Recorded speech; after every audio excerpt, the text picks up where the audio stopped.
Hi everyone. In today's tutorial, we will show you how to make emojis explode in Google Meet.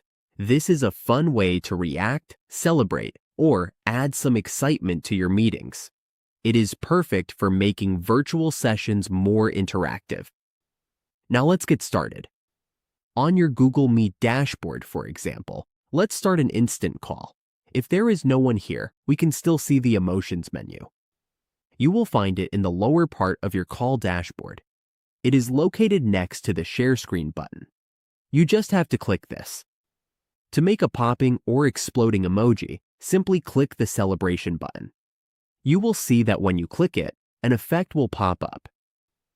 If one of your teammates clicks it too, you will see pop-up celebrations on your screen or on your camera. By clicking this, you will have exploding emojis on your screens. And that's it. Now you know how to make emojis explode in Google Meet. Use this feature to have fun, celebrate moments, and make your meetings more lively.